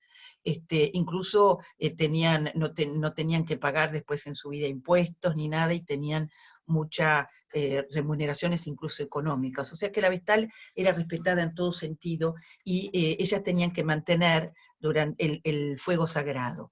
Ellas de Vesta, la diosa que venía de la diosa Hestia de los griegos. El fuego sagrado y la protección de Roma y del imperio estaba dada por las vestales. O sea que tenían que saber muy bien los rituales. Los 10 primeros años de estos 30 años se dedicaban al estudio del culto, de la religión, etcétera, del ritual. Los otros 10 años era el servicio propiamente dicho, y los últimos 10 era la formación o preparación de las nuevas vestales. El que se le apagara alguna por distracción el fuego, el fuego ceremonial, el fuego sagrado, también tenía sus castigos, no con la muerte, pero tenía castigos. Bueno, acá solo decirles que en ambos casos, para no extenderme más, estaba, digamos, lo que era la religión privada y la religión pública. La religión pública hacía, digamos, a los templos, hacía todo el pueblo. La religión privada se hacía en cada casa. En cada casa, donde tenían en el atrium, como un santuario, que era dirigido siempre por el pater familia, por el padre, y en cambio los otros había colegios sacerdotales, como hubo muchos tipos de colegios y cofradías, pero en la casa era el pater familia, y tenían determinadas ofrendas que se hacían determinados días al año, ofrendas de libaciones, de vino, uva, aceite, miel, etc. Y acá es importante considerar, porque ellos respetaban mucho, el romano era muy supersticioso, y tanto en Roma como con las pitonisas y los adivinos, como en Grecia, en Grecia y como en Roma con los augures, ellos analizaban las vísceras de los animales sacrificados, el vuelo de los pájaros, los sueños, para saber cómo iba a ser el futuro. Y ellos consideraban que había después días funestos y días no funestos. Y salían de acuerdo a eso. Acuérdense que Julio César, cuando lo matan, le dicen que justamente ese día no debía salir, le dice su mujer, porque había salido, el augurio había dicho que era un día nefasto para él. Los días fastos eran los buenos, los nefastos eran los malos. De hecho, lo matan. Y bueno, ellos tenían entonces dentro del culto familiar los lares, que eran como los antiguos divinidades de los campos, que protegían, entraban en las casas para protegerlas, los penates, que eran las divinidades de la alimentación, y tenían a los manes, que eran los antepasados. El alma sobrevivía, y entonces protegían a su familia. Si se portaban mal, eran castigados, y se iban de las casas. Acuérdense que tanto los griegos y romanos, como los egipcios también, y Creta también, por lo que se ha encontrado, creían en la supervivencia, ¿no? Ellos, en el caso de los romanos, los incineraban a los muertos y los ponían digamos, en cuencos, o mejor dicho, ánforas de cerámica, y también los ponían en unas capillas especiales y les rendían culto. Porque para ello, bueno, existía la supervivencia, y también había un juicio que decidía, de acuerdo a su comportamiento, si iban a ir al cielo o al infierno, los campos elíseos o al infierno, junto a los demonios. Entonces, veamos que estas ideas, por supuesto que las toman las religiones también monoteístas, y el hombre es juzgado de acuerdo a su actuar en la vida. Bueno, dicho esto, lo que sí les quiero decir es que hay una cosa que, de alguna manera, en un primer momento, recuerden que fue a través del emperador Constantino, que el emperador Constantino declara la no persecución de los cristianos, a través del concilio de Nicea en el 325, después de Cristo, y a partir de ese momento él se convierte, en el momento antes de morir, se convierte al cristianismo, pero aparte él había declarado la no persecución de los cristianos y el libre culto. Y fue después Teodosio el Grande el que declara y disuelve las casas vestales, pero el que declara cristiano al imperio, pero desgraciadamente también hace romper templos y manifestaciones del politeísmo, porque lo que no permitía era que el politeísmo y el paganismo. Y desgraciadamente se deshizo muchas cosas. Y se dice que a partir, digamos, de entonces y en el Congreso, porque dice que en los primeros siglos, se dice que la mujer llegó a ser sacerdote, llegó a ser presbítera, llegó a tener pues muchas diáconos. Dice, hay distintas versiones, pero se cree que en los primeros siglos del cristianismo así fue. Pero después a lo largo de los siglos, pues eso desaparece. Por ejemplo, en el Sínodo de la Odisea, que fue local en Anatolia, no general, en el año 363 y 364, se prohíbe a las mujeres estar en los santuarios, y se prohíbe la mujer sacerdote y la mujer presbítera. O sea, de alguna manera el cristianismo en los primeros siglos tuvo más libertad, y después se va coartando la participación de la mujer en la práctica religiosa, no jerárquica. Bueno, dicho esto, no quiero ya extenderme más, y quiero que ustedes comenten o me digan. Muchas gracias, Sol. Ha sido una magnífica conferencia, ha sido una magnífica clase. La verdad es que hemos recordado y aprendido algunas cosas, y bueno, la verdad es que lo que estamos es admiradísima de todo lo que sabes, y de que lo quieras compartir con nosotras en solidaridad con nuestro proyecto de becas, que te lo agradecemos muchísimo, y seguro que va a haber jóvenes brillantes que te lo van a agradecer más. Así que vamos a pasar a Graciela, que tiene una pregunta, y luego yo también tendría otra. Graciela, ¿quieres abrir tu audio, por favor? Sí. En realidad es una pregunta medianamente sencilla, porque yo me preguntaba cuál era la participación de las mujeres en Egipto en la parte ritual en relación a las imágenes que se adoraban y los dioses de Knossos y demás.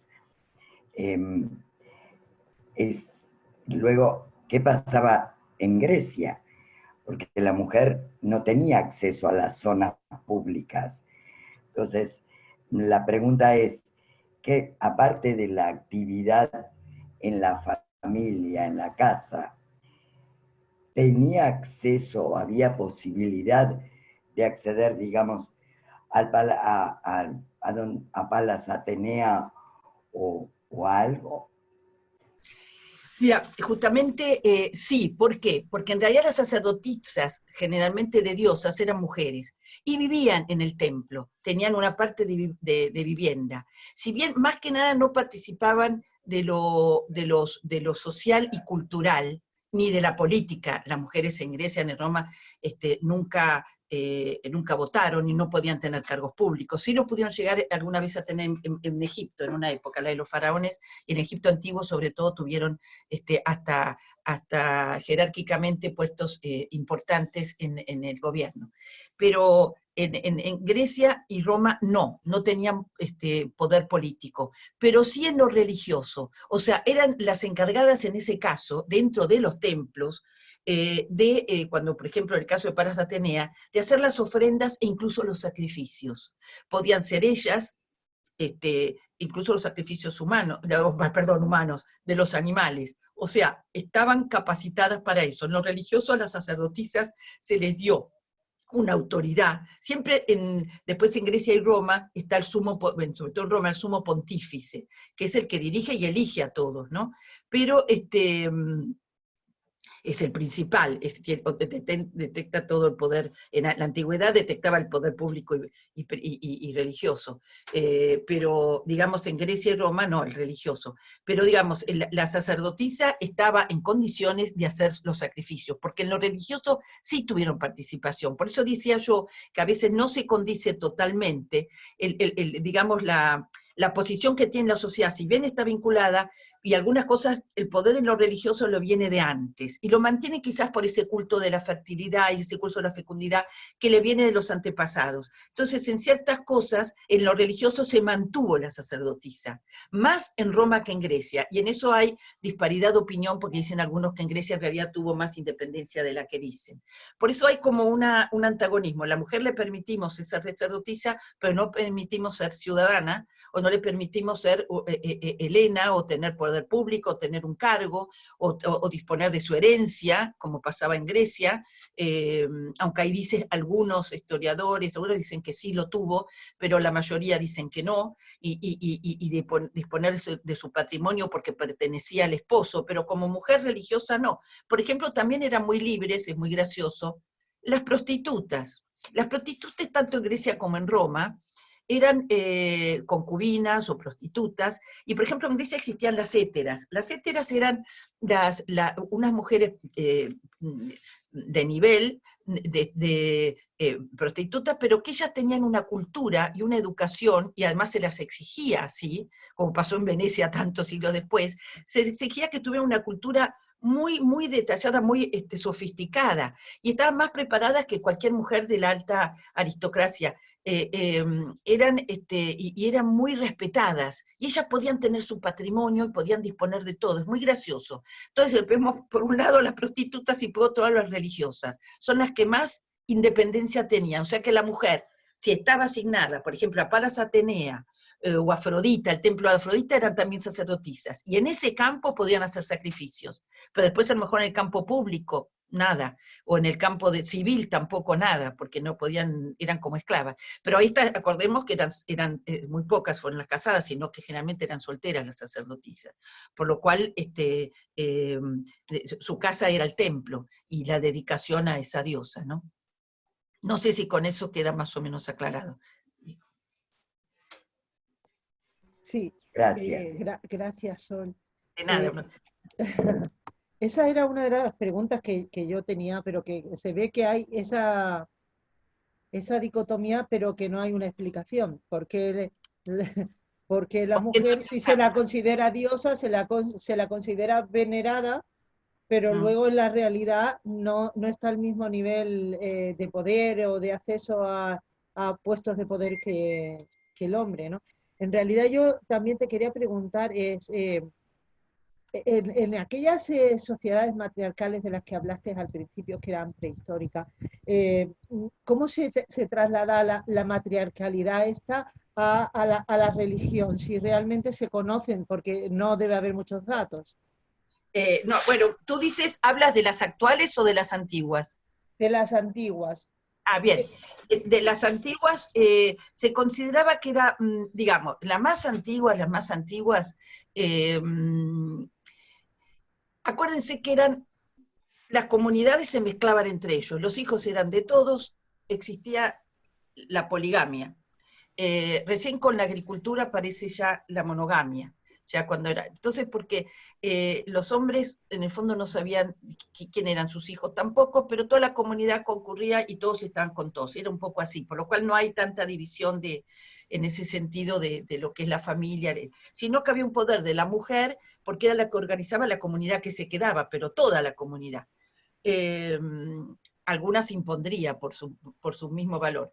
Pero tú me preguntabas, ¿para qué me preguntabas? ¿Cómo era lo de la...? Por eso, la herencia en sí, acá de nombres, no importa, o digamos, de qué heredan. En esos primeros tiempos que hablamos de preeminencia, de matriarcado en algún punto, sí en el caso de Creta ya es una civilización de la edad de cobre y de la edad de bronce, que son los metales que utilizaban, porque recién los dorios, en la última invasión griega, que son los dorios, esos son los que traen el hierro, pero ya Creta está decaída.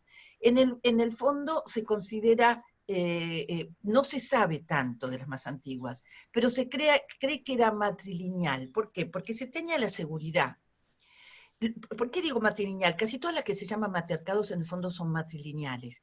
Y esto lo que quiere decir, o patrilineales en otros casos, que la mujer estaba asegurada, se sabía que era hija de tal. Entonces, los apellidos, en los aristócratas y demás, lo heredaban normalmente las mujeres. Y entonces es hijo de tal, o hija de tal.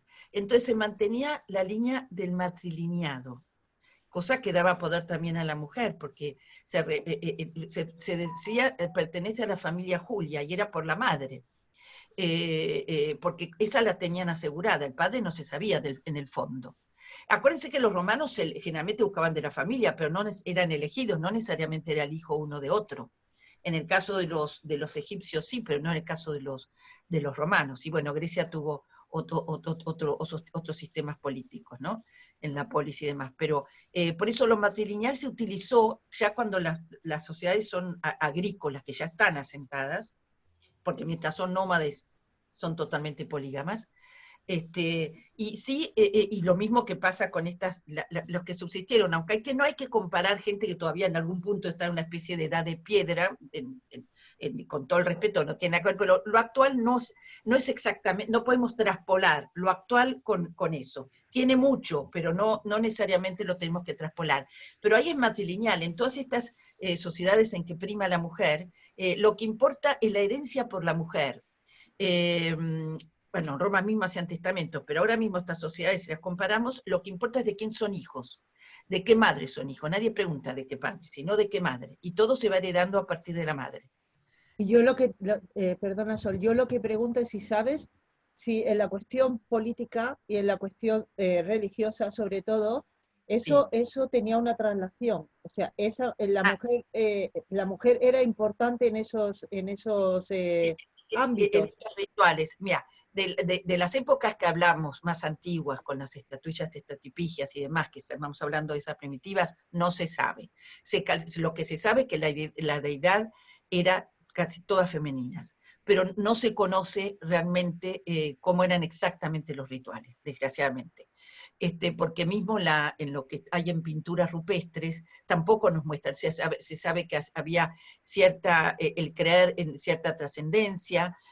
Primero no sepultaban a los muertos, después los empezaron a sepultar, también había cremaciones, pero no se sabe bien cómo estaba organizado, porque era muy primario todavía el tema de los rituales. Que hubo, pero quienes los hacían no. Recién se sabe, digamos, a partir de culturas como la egipcia o la sumeria o la fenicia, etc. Y ahí, digamos que la mujer tenía una participación muy grande. Y en lo político se calcula, por ejemplo, en Egipto fueron, si bien era el dios más importante era, digamos, varón, digamos, características masculinas, Isis era casi tan importante, y la mujer sacerdotisa y la mujer en la sociedad tenía puestos, llegó a ser faraón y tal, y se esperaba que fuera varón, pero el hecho de que la pusieran como reina o como faraona muestra en algún punto en que había una aceptación. Evidentemente se está perdiendo la autoridad de la mujer, que evidentemente había tenido antiguamente, pero todavía subsiste, porque el hecho de que permitan que la mujer reine, o el permitan la mujer médica, o la mujer comadrona, o la mujer prestamista, o la mujer también con puestos jerárquicos, o la mujer escriba. La mujer escriba, el escriba era una de las labores más importantes que existían, y hay mujeres escribas y hombres escribas. Por lo cual la mujer evidentemente había tenido una participación muy grande que todavía en las culturas primitivas lo va manteniendo en cierto punto y lo va perdiendo con el tiempo. Pero no se puede saber con exactitud en las más antiguas porque no hay registros, lamentablemente. Gracias, Sol. Son cálculos. Marité quería hacer algún comentario, no sé. Sí, yo también, una pregunta. ¿Me escuchas, Sol? Sí, perfecto, Marité. Bueno, perfecto, gracias. Mira, con respecto al oráculo o a los oráculos en Grecia, yo pienso que eran una fuente enorme de poder y lo que yo he entendido es que eran directamente el mensaje de Dios. Sí, de los dioses, sí. Es cierto que el oráculo era siempre una mujer, en Delfos, la Pitia, la Sibila de Cumas. Sí. ¿El oráculo era una mujer o era una función femenina que recibía directamente el mensaje de Dios? Los oráculos, pitonisa se dice sobre todo la de Delfos, que era el oráculo, por la Pitia, ¿no? Por la Pitia. Por la Pitia y por la serpiente Pitón, ¿no? Que era, entonces, como representaba como el poder de ella, se sentaba en una especie de trípode sobre una piel de serpiente Pitón, sí, claro, pitonisa, y fue la más importante de toda Grecia, y decidía el destino de Grecia. Eran ambiguos siempre sus respuestas, pero era mujer y se las respetaba y tenía un poder impresionante. Se considera que los oráculos básicamente eran de mujeres, pero también había adivinos hombres. Pero realmente a la posteridad han llegado todas, las famosas son todas mujeres, y tenían prerrogativas de todo tipo y eran totalmente respetadas, eran intocables. Y decidían el futuro porque iban a ser convocadas, hasta algunas sacerdotisas, se dice que las que tenían más poder, las de Palas Ateneas, llegaron a ir a consultar porque iban todos los reyes, por supuesto, a consultarlas y las figuras más prominentes, y se dice que las sacerdotisas, algunas que llegaron a tener poder y pudieron llegar a consultar al oráculo de Delfos, o la pitonisa ella representaba al dios Apolo, el dios de la belleza y del amor, era de Apolo, pero después estaba el de Zeus, en Dódone, que también eran mujeres, la Sibila de Cumas también, así que se entiende que prácticamente eran todas mujeres, pero sí había divinos también, que leían también las vísceras. Me ha costado trabajo saber qué era Campomales. ¿Quién elegía a la pitonisa o quién elegía en Delos a la Sibila o a quien fuera? ¿Quién las elegía? De alguna manera tenía como un carácter casi hereditario, porque la pitonisa normalmente nombraba a la que la primera, era como que de alguna manera se va a ver impuesto con su poder, pero después era elegida por la misma pitonisa la que la sucedía, la que se sucedía y la que se iba preparando en todo eso, un poco como las vestales, como sacerdotisas, la pitonisa preparaba con sus adivinanzas, sus augurios, todo, pues la que la iba a suceder en la tal. Ahora, fíjense cómo, si bien, por ejemplo, encontramos el poder de la pitonisa, también encontramos que por otro lado a la mujer la ponen a veces media malucha, porque te ponen a Zeus, Zeus, los hombres eran hijos de Zeus, todos los hombres, no los seres humanos, pero eran hijos de Zeus, pero no tenían la fuerza de Zeus. Ellos eran además eternos, eran muy bellos, etc. Y no tenían su fuerza. Y entonces Prometeo, que era un titán, le robó el fuego sagrado en el Olimpo, donde vivían los dioses, con Zeus como una gran familia, le sacó el fuego para darle poder a los hombres. Con eso Zeus se enojó muchísimo.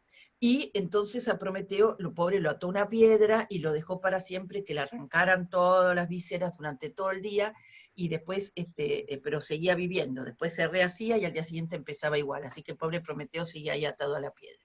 Y además provoca Pandora. Pandora es la que tenía tanta curiosidad y abre la famosa caja de Pandora y salen todos los males al mundo. Y ahí casi prácticamente se destruye la humanidad, que después es formada por una nueva pareja que va a dar origen a todo el pueblo griego. Lo que quiero decir es que fíjense que en Pandora nos ponen a un elemento muy negativo, o sea, una semidiosa, una diosa que la verdad mala, porque es la que trae todos los males al hombre. Por un lado tenemos la pitonisa, pero después tenemos a Pandora, un poco como Eva, que es la que por la que peca supuestamente Adán, ¿no? Así que Pandora también es creada por Zeus y la eligió mujer nomás a Pandora. Porque en última instancia Prometeo le quiso dar fuerza, pero la otra nada más que por curiosidad, no sé si nos quiso decir que las mujeres éramos más curiosas, y le largó todos los males al hombre y destruyó la humanidad. Pero, sí. Muchas gracias, Sol. Va a tomar la palabra Cristina Malena, que además creo que ya es hora de cerrar la reunión, ¿no? Sí, mira, quería decir, bueno, tenía una pregunta, pero se está alargando un poquitito. Perdón, que no mencioné en mi presentación, decir que Sol, que muy generosa, está haciendo todo esto desde Buenos Aires. Ella es socia, digamos, desde Buenos Aires, y está en pleno confinamiento, en un confinamiento muy duro realmente tienen en la Argentina desde comienzos de marzo.